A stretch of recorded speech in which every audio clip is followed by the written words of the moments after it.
Ya hemos traído al canal a los filósofos que más han destacado en la rama filosófica: René, Diógenes, Aristóteles, Platón, Kant, que desempeñan un pensamiento clave en los diferentes espectros posibles de la filosofía, tales como el materialismo, el cinismo, el absolutismo, el hedonismo y el nihilismo. Pero no ha sido todo. Entonces, ¿hay alguien más que tenga que decirnos algo relevante? Te presento a Schopenhauer, el filósofo del pesimismo. Su pensar se basaba en el pensar de Kant, lo que vendría siendo un pensar deformado en un pensamiento cuajado, no gris, sino blanco y negro a la vez.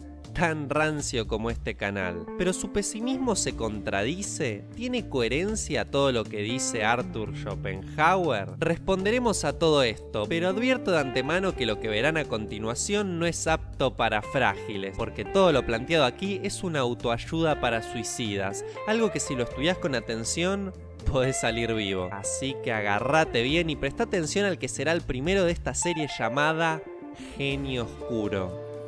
Schopenhauer.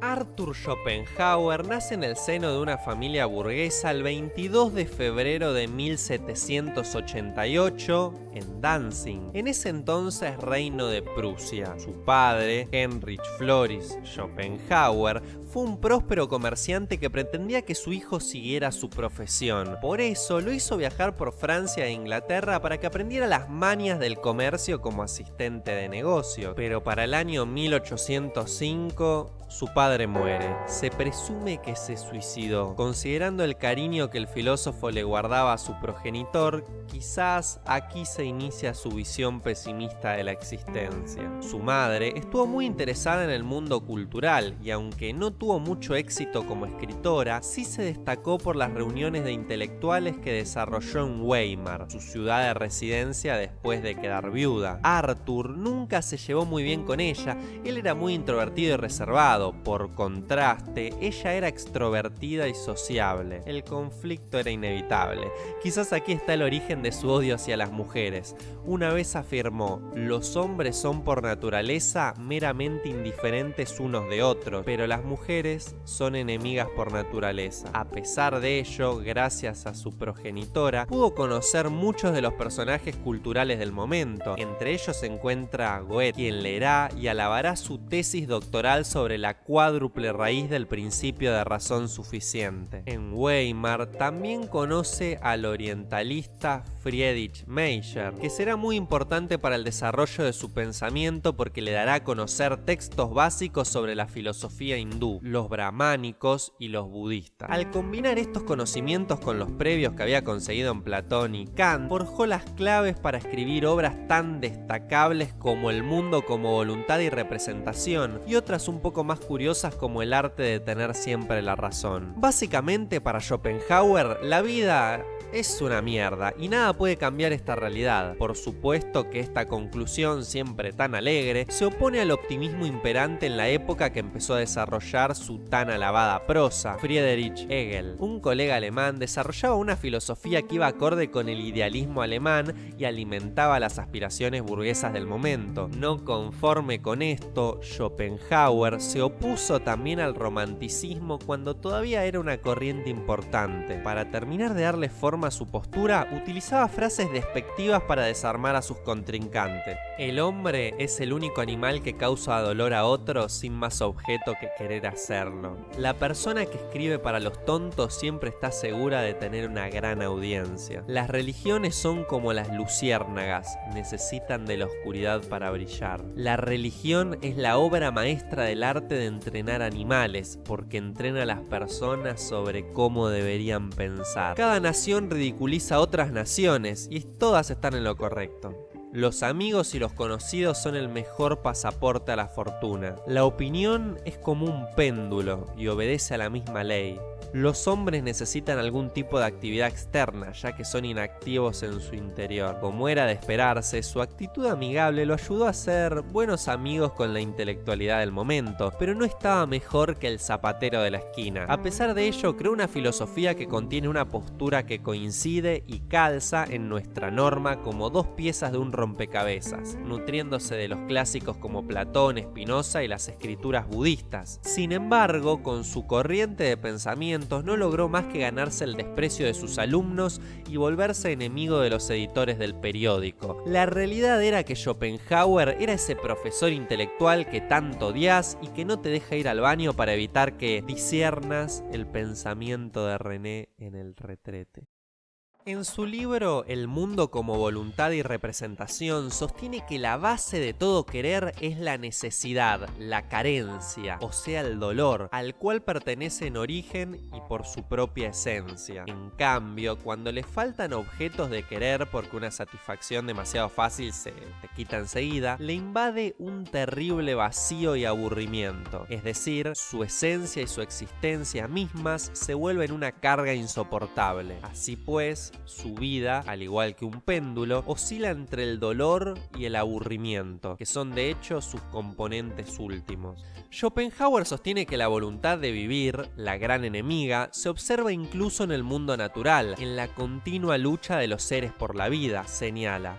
Vemos cómo los seres se afanan en vano y se atormentan hasta que perecen, y entonces otros se apoderan ávidamente de su puesto y su materia. Lo real, lo auténticamente real, no lo encontramos inmediatamente más que en nuestro interior. Por eso, cada cual quiere la oscuridad todo para sí. Quiere poseerlo todo o al menos dominarlo, y lo que se resiste quiere negarlo. Cada individuo diminuto y reducido a la nada en el ilimitado mundo. No obstante, se convierte en su centro y tiene en cuenta su existencia y bienestar por delante de todos los demás. Esta manera de sentir es el egoísmo esencial a cada cosa de la naturaleza. Esta es la terrible manifestación del conflicto interno de la voluntad consigo misma. La lucha de todos los individuos, la expresión de la contradicción que afecta a la voluntad de vivir en su interior.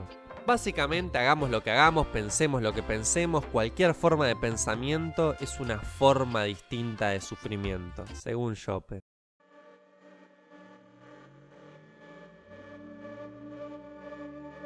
Todo el universo está compuesto por algo llamado voluntad, con mayúscula. Una idea que se relaciona con las ideas budistas sobre el espíritu universal que permea todas las cosas. La voluntad es el fondo último de la realidad y no se halla limitada por las categorías de espacio, tiempo y causalidad. Muchas veces homologa este concepto al de voluntad de vivir, porque es lo que impulsa a todos los fenómenos transitorios. Ahora bien, ¿cómo tenemos constancia de que la voluntad en efecto existe? Porque este problema de su existencia, o no, es lo que ha movido a buena parte de la filosofía hasta que llegó Kant, gran rockstar de la filosofía moderna, y nos dijo que era imposible conocer una cosa en sí porque estábamos atrapados en nuestra propia cabeza. A pesar de lo dicho por Kant y a pesar de ser uno de los maestros de cabecera del pesimista que nos ocupa, este último marca aquí una diferencia con él. Es decir, por mucho que vos creas que la decisión de enamorarte desesperadamente de una mujer o de un hombre es el suceso más original que te ha ocurrido en tu minúscula existencia, en realidad es solo la voluntad manifestándose en la representación de tu mundo. Una repetición más del mismo motivo que se ha venido reiterando desde el principio del universo, solo que con diferentes nombres y colores. De este modo, la abolición de cada uno de los seres es la expresión de ese espíritu que está más allá del tiempo y del espacio. Ahora, ¿cómo podemos saber que la voluntad es siempre igual y nunca cambia si sus manifestaciones siempre son múltiples y cambiantes?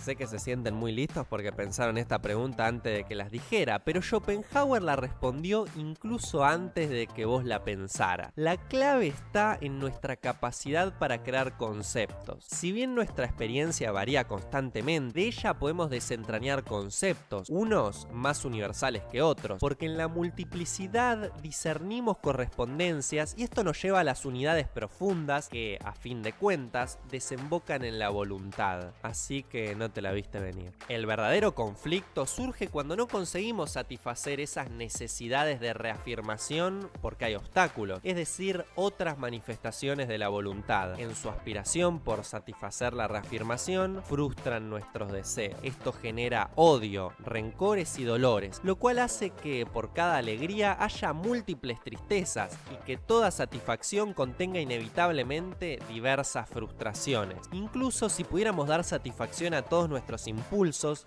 el problema tampoco quedaría resuelto. Haciendo el ejercicio mental, ya que en realidad es imposible, de un individuo que consiguiera alimentar todas sus aspiraciones, lo que quedaría después sería un abrumador aburrimiento. Esto se constata al descubrir que después de una satisfacción, si no tenemos un impulso inmediato, caemos en el tedio. Deseamos con desespero a una persona, pero después que la hemos poseído, nos aburre inevitablemente.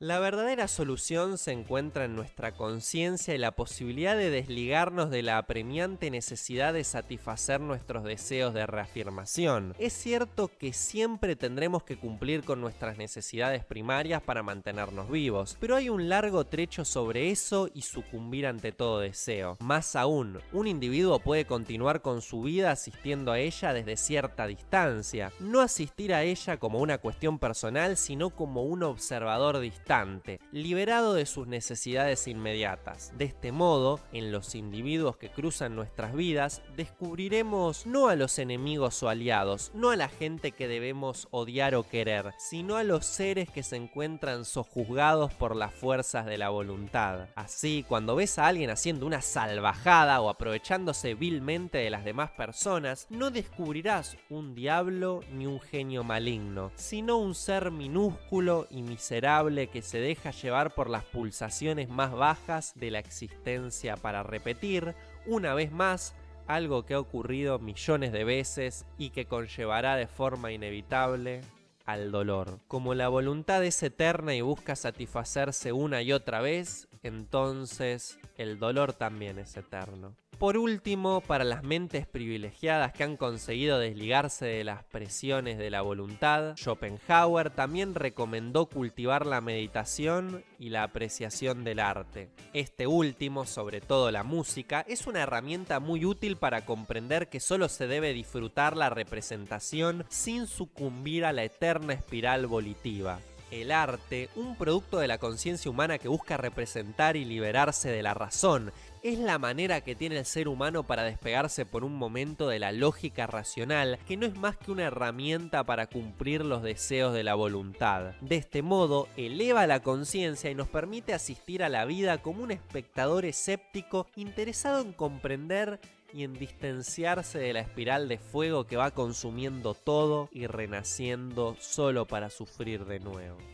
Probablemente llegados a este punto estarás pensando en dos cosas: que el sujeto no es para nada agradable y que aún no sabes en qué basa sus pensamientos. Bueno, la corriente filosófica de Arthur Schopenhauer es lo que se conoce como el voluntarismo metafísico, que abarca todo lo anterior mencionado. Acá tenemos una contradicción flagrante.